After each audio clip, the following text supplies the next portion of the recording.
Felix. நான் நம்ம KMC ஹாஸ்பிட்டலில் ஜெனரல் டென்டிஸ்டாக ஒர்க் பண்ணிகிட்ருக்கேன்.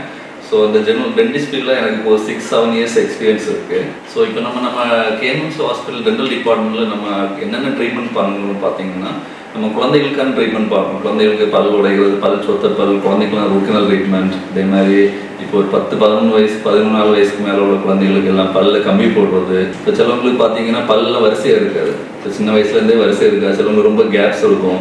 ஸோ அதில் நம்ம அலைன் பண்ணி எடுக்கிறது. அப்புறம் பெரியவங்களுக்கு பார்த்தீங்கன்னா பல் செட் மாதிரி வரும். இப்போ பல் இழந்தவங்களுக்கு பல்லே கிடையாது, இப்போ சாப்பிட முடியல எதுவுமே அப்படின்னு சொல்கிறவங்களுக்கு பல் செட் மேலேயும் கீழேயும் பல் செட் பொறுத்துறது.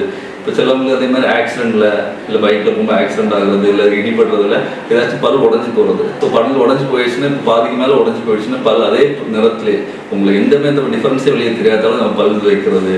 ஸோ இழந்த பற்கள் இப்போது ஃப்ரெண்டில் பார்த்தீங்கன்னா இப்போ ஒரு பல் உங்களுக்கு மிஸ் ஆகிடுச்சுன்னா நம்ம அதே கலரில் ரீப்ளேஸ் பண்ணுறது மாதிரி வரும். உங்களுக்கு வெளியிருந்து பார்க்கும்போது அந்த டிஃப்ரென்ஸுமே தெரியாது. ஸோ அந்த மாதிரி வரும். பல் சொத்தை அடைக்கிறது. சொத்தைன்னா இப்போ இதே மாதிரி சொல்கிறதுன்னா முன்னாடிலாம் அந்த பிளாக் கலரில் அடைப்பாங்க. ஸோ இப்போ நம்ம பல் கலரில் வெளியில் நமக்கு பார்த்தாலே டிஃப்ரென்ஸ் தெரியாத மாதிரி நம்ம பல் அடைக்கிறது. ஸோ அது மாதிரி ஈர சிகிச்சைகள், அதுமாதிரி பல்வேறு சிகிச்சை, ரூட் கனால் ட்ரீட்மெண்ட்ஸ்.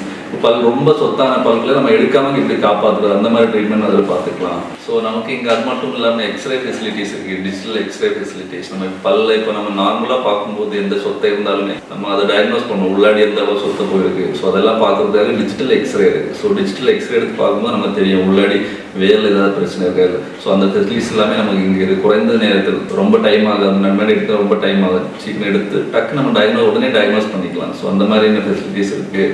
ஸோ அது மட்டும் இல்லாமல் இப்போ நம்ம வாய் புற்றுநோய், இப்போ சிலவங்கெல்லாம் ரொம்ப வருஷமாக பார்த்து போட்டிருப்பாங்க, சிகரெட் பிடிக்கிறவங்க அவங்கெல்லாம் இருப்பாங்க. ஸோ அவங்களெல்லாம் நம்ம பார்த்து உட்காரிச்சு பார்க்கும்போது தெரியும். இப்போ சிலவங்க ரொம்ப நாளாக எதுவுமே கண்டுக்காமல் விட்டுருப்பாங்க, வாயில் ஏதாவது புண்ணு வரும், எரிச்சல் இருக்கும்.